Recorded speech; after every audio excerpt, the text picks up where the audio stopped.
Salut, c'est Hyper et Mystique, puis le lancement d'une nouvelle chaîne de gaming axée sur le commentary. Pour bien commencer, on a décidé de vous faire un petit gameplay du jeu du moment, c'est-à-dire Soul Calibur 5 comme vous pouvez le voir. Nous allons vous parler un peu des nouvelles fonctionnalités du jeu et du scénario. Justement à propos du scénario, qu'est-ce que tu peux me dire sur ça?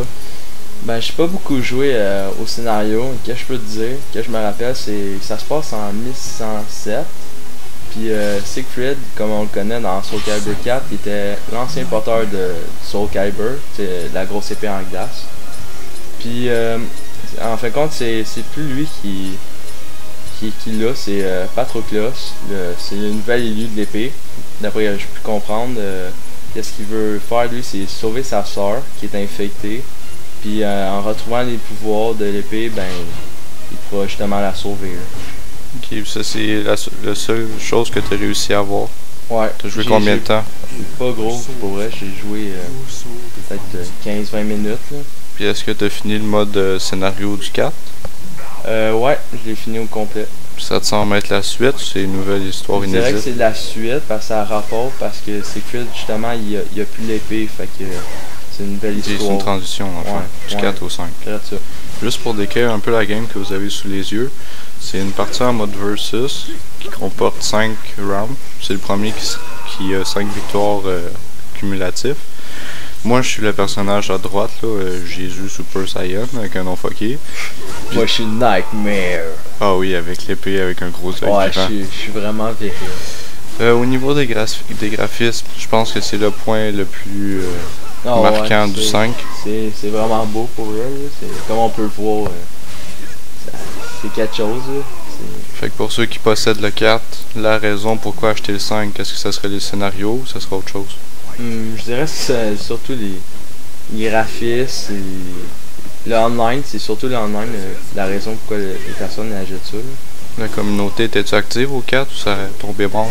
Il y avait pas mal de monde pareil. C'est rare que je trouvais pas de game online. Okay. Je sais que toi t'es pas un grand joueur là, de Soul Calibur. Là. Non, les jeux de combat m'attirent pas tant que ça. Ok. Au niveau des combos, est-ce que toi, en tant que fan de Soul Calibur, t'as réussi à te retrouver? Ben, si je prends l'exemple de Nightmare, les combos sont semblables, mais ils ont changé quelques affaires. Mais les vétérans, ils en perdent pas toutes. Là, ils vont être capables de toujours rester bons pareil. Il n'y a pas grand chose qui a changé en gros. Là. Ok, puis à l'inverse des vétérans, si un néophyte qui n'a jamais joué à ce genre de jeu-là, est-ce qu'il peut réussir à se débrouiller dans un mode entraînement quelconque ou... Ouais, il y a toujours le mode entraînement qu'il y a toujours eu dans les Soul Calibur. Puis au pire, tu peux le faire à facile, tu peux faire un mode arcade aussi. Tu n'es pas obligé de jouer online. Je sais qu'en online, il y a beaucoup de personnes qui sont forts, là, qui font souvent ça. Là. Ok, fait qu'il est quand même facile d'accès, mais il est quand même assez approfondi pour ceux qui veulent passer beaucoup de temps dessus. Ouais, apprendre les combos. Puis au niveau des personnages maintenant, si on compare, parce que je sais que le 4 ça dépendait de la version qu'on achetait. La version 360 c'était Yoda, ouais. Et PS3 c'était Dark Vader. Ouais. Est-ce qu'ils ont repris ce principe-là ou ça a changé? Ben le nouveau personnage qu'il y a, il est dans Assassin's Creed, son nom c'est Ezio Auditore, comme on le connaît tous. Ouais. Personnage principal? Ouais, il est très fiable au jeu, il a une arbalète, il est au dague, moi je le trouve vraiment beau là, en aspect d'apparence. D'après ce que j'ai compté, il y a 21 persos de base, puis il y en a 6 je pense qui a débloqué. Là. On les débloque comment? Il y a avec l'histoire, le mode arcade, puis l'arme légendaire. Ça c'est quand tu fais le mode arcade, ben tu débloques un nouveau mode, ça s'appelle l'arme légendaire. Ok, c'est un mode à débloquer dans le fond. Ouais. C'est le seul? Ouais, là ça.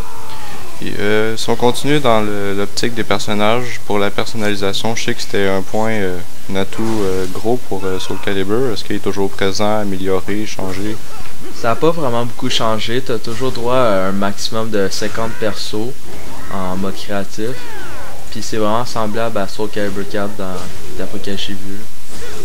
Parfait. Donc pour conclure, j'aimerais vous mentionner avant de vous quitter que si vous avez aimé ce que vous avez vu aujourd'hui, ça risque d'être le contenu qu'on va vous présenter en grande majorité. On a aussi en tête de faire des playthroughs de d'autres jeux, Soul Calibur n'est pas l'exclusivité, et qu'on aimerait beaucoup faire un playthrough intégral sur Diablo 3, mais tout ça dépend de la date de sortie de Blizzard. Ouais, et on compte créer un compte Facebook et Twitter. Ce serait vraiment gentil de nous encourager, puis toutes les suggestions sont appréciées. Je vous dis merci à tous et à la prochaine vidéo. Bye!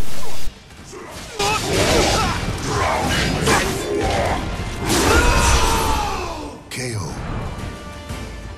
Victory belongs to the last one standing.